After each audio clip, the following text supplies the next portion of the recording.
चलिए फिर से हम स्टार्ट कर रहे हैं रिलेशनल अलजेब्रा। तो रिलेशनल अलजेब्रा में हमें क्या क्या पढ़ना है ये आउटलाइन पहले हम देख लेते हैं। स्ट्रक्चर ऑफ रिलेशनल डेटाबेस, पहला हम स्ट्रक्चर देखेंगे रिलेशनल डेटाबेस का, उसके बाद रिलेशनल अलजेब्रा के ऑपरेशंस हम देखेंगे।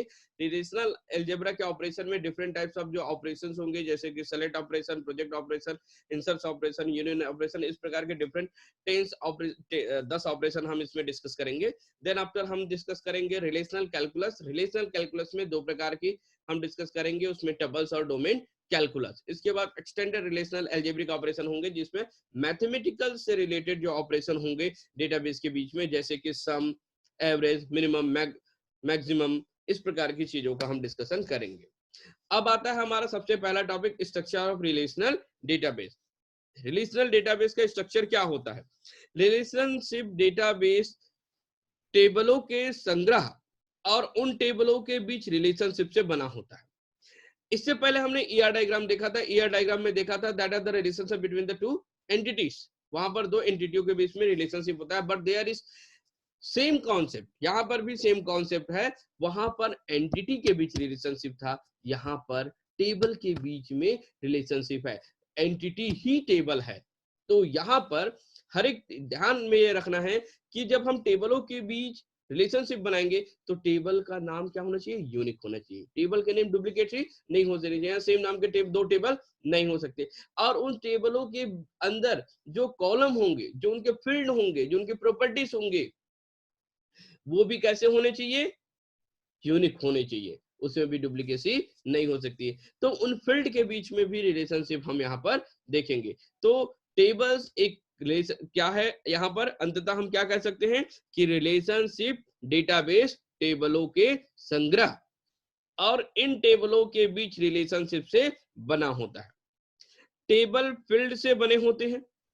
टेबल की जो प्रॉपर्टी होगी उसे हम क्या कहेंगे? उसका फील्ड कहेंगे। किसी डेटाबेस के सभी टेबल और टेबल के फील्ड के यूनिक नेम होंगे। जैसे अभी हमने डिस्कस किया, हमने बात किया कि कोई भी टेबल में कोई भी डेटा क्या नहीं होना चाहिए? डुप्लीकेट नहीं होना चाहिए। फील्ड कोई भी परिस्थिति में डुप्लीकेसी नहीं होगी। ठीक है, इसके बाद आते हैं हम इसके टर्मिनोलॉजी डायग्राम में। इस डायग्राम में देखिए सबसे पहले यहाँ पर टेबल दिया गया है। टेबल का नाम क्या है? यहाँ पर स्टूडेंट। यहाँ पर देखिए टेबल में स्टूडेंट आईडी, स्टूडेंट का नेम, फोन नंबर, कोर्स, ये क्या है? टेबल की एट्रीब्यूट्स। ये क्या है? टेबल के एट्रीब्यूट्स है। और इन्हीं एट्रीब्यूट्स को क्या कहा जाता है? फील्ड। इन एट्रीब्यूट्स को क्या कहा जाता है? फील्ड कहा जाता है। ठीक है, अब इसके बाद देखिए इसमें जो रिकॉर्ड डला हुआ है, जैसे कि 1001 अविनाश, फोन नंबर है उसका, कोर्स, ये क्या कहलाएगा? उसका टपल्स या रिकॉर्ड। एक से अधिक रिकॉर्ड्स भी हो सकते हैं और एक से अधिक फील्ड भी हो सकते हैं। यहां पर एक टेबल में एक से अधिक फील्ड या बहुत ज्यादा फील्ड हो सकते हैं। ठीक है, इसके बाद अब आप आगे बढ़ते हैं, जिसकी बात करेंगे हम कौन सा? Schema diagram.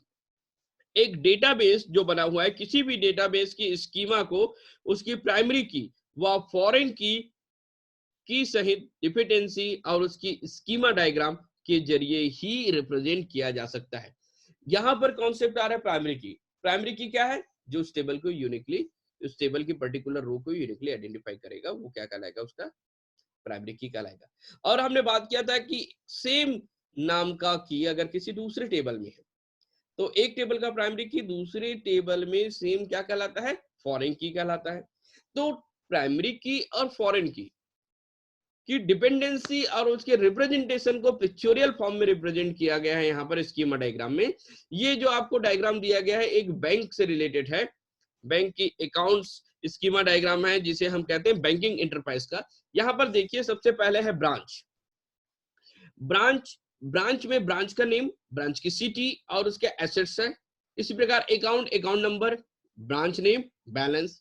डिपॉजिटर में अकाउंट, जो कस्टमर है उस कस्टमर का नेम इन अकाउंट नंबर। उसी प्रकार कस्टमर का कस्टमर नेम, कस्टमर की स्टेट, सिटी, एड्रेस, ये रहेगा। अगर कस्टमर क्या बोरो कर रहा है, सपोज दैट लोन ले रहा है तो लोन, और लोन का क्या रहेगा रोल, तो रोल का पर्टिकुलर फील्ड में क्या क्या रहेंगे उसकी प्रॉपर्टी, लोन नंबर और ब्रांचेस। तो यहाँ पर देखिए कनेक्टिविटी कैसा बन रहा है, सबसे पहले बैंक का ब्रांच का होना जरूरी है, यानी कि ब्रांच नेम, ब्रांच का एड्रेस, उस ब्रांच में ही अकाउंट होगा, वो अकाउंट में पैसा कौन डिपॉजिट करेगा, कस्टमर। तो यहां पर देखिए क्या लिखा हुआ है, अकाउंट, अकाउंट से कनेक्टेड कौन है, डिपॉजिटर। डिपॉजिट करोगे, एक कस्टमर डिपॉजिट पैसा कहां करेगा, अपने अकाउंट नंबर पर, और वो पर्टिकुलर कहां पर होगा, ब्रांच में। इसी प्रकार अगर कस्टमर के पास पैसे आ रहा है, कहां से आएगा, मान लो जाए वो लोन ले रहा है, तो कहां से लेगा, पर्टिकुलर ब्रांच से, ब्रांच से लोन लिया, लोन लेने के बाद उसको बोरो किया और वो कहां पर जाकर रेट हो गया, कस्टमर में, कस्टमर उसको फिर से डिपॉजिट करेगा, कहां से डिपॉजिट करेगा, ब्रांच से। तो ये जो डायग्राम है ये एक स्कीमा डायग्राफ है रिलेशनशिप। इसी प्रकार से हमने एंटिटी रिलेशनशिप पढ़ा था, जहां पर दो एंटिटियों के बीच रिलेशनशिप था, यहां पर किनके बीच रिलेशनशिप बन रहा है, टेबलों के बीच, टेबल के पर्टिकुलर फील्ड के बीच में रिलेशनशिप बन रहा है। गौर से देखिए इस स्कीमा डायग्राम को, ये एक डायग्राम जो बताया गया आपको, हमने कहा था कि रिलेशनल अलजेब्रा क्या होता है, रिलेशनल अलजेब्रा में टेबल्स के समूहों को एकत्रित किया जाता है, यानी टेबल को ग्रुप में, एक relational algebra is a collection of table और ग्रुप ऑफ टेबल्स, उन टेबल्स के अंदर पर्टिकुलर डिफरेंट टाइप्स ऑफ क्या होंगे, उनके प्रॉपर्टीज होंगे, और उनके प्रॉपर्टी का जो रिलेशनशिप बनेगा वही रिलेशनल अलजेब्रा कहलाएगा। जैसे कि ब्रांच नाम का जो टेबल है, उस टेबल में ब्रांच नेम है, अकाउंट नाम का टेबल है उसमें भी क्या है, ब्रांच नेम है, तो अकाउंट नंबर का ब्रांच नेम, यहां पर देखिए ब्रांच टेबल में ब्रांच नेम क्या है, प्राइमरी की है, अकाउंट टेबल में ब्रांच नेम क्या हो जाएगा, फॉरेन की, तो प्राइमरी की और फॉरेन की के बीच रिलेशनशिप बना। सिमिलरली अकाउंट टेबल में अकाउंट नंबर प्राइमरी की है और डिपॉजिटर नाम का टेबल है उसमें अकाउंट नंबर क्या बन गया, फॉरेन की बन गया, ठीक है। इसी प्रकार कस्टमर टेबल में देखिए और बोरो टेबल में देखिए, कस्टमर में कस्टमर नेम क्या है, प्राइमरी की बन गया, ठीक है, और यहाँ पर जो बोरो टेबल है उसमें कस्टमर नेम क्या क्या बन गया, फॉरेन की। तो यहाँ पर जो स्कीमा डायग्राम है ये किनके बीच रिलेशनशिप हो रहा है, प्राइमरी और फॉरेन, प्राइमरी और फॉरेन, यानी दो टेबल के वैल्यू के बीच में कर रहा है। लेकिन ध्यान रखना है एक टेबल में फील्ड की प्रॉपर्टी, यानी कि उनका जो फील्ड है वो सेम नाम का एक टेबल में क्यों नहीं, सेम नाम का दूसरे टेबल में हो सकता है, बस उस टेबल में, यानी कस्टमर टेबल में कस्टमर नेम एक ही बार लिखा रहेगा, एक से अधिक बार नहीं लिखा गया, कस्टमर नेम बोरो टेबल में हो सकता है, कस्टमर नेम अकाउंट टेबल में हो सकता है, डिफरेंट में हो सकते हैं। अब इसके बाद आते हैं हम एक्चुअल रिलेशनल अलजेब्रा में।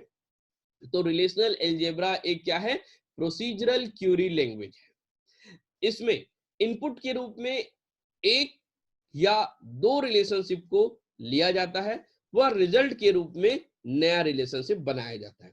यानी कि हमारे पास कुछ एक ऐसे रिलेशनल अलजेब्रा के ऑपरेशन होंगे जिसे हम यूनरी कहेंगे, क्योंकि उसमें एक टेबल पर काम होगा, और जिसमें एक से अधिक टेबल के बीच में रिलेशनशिप बनाया जाएगा वो क्या कहेगा, बाइनरी रिलेशनशिप भी कहलाएगा।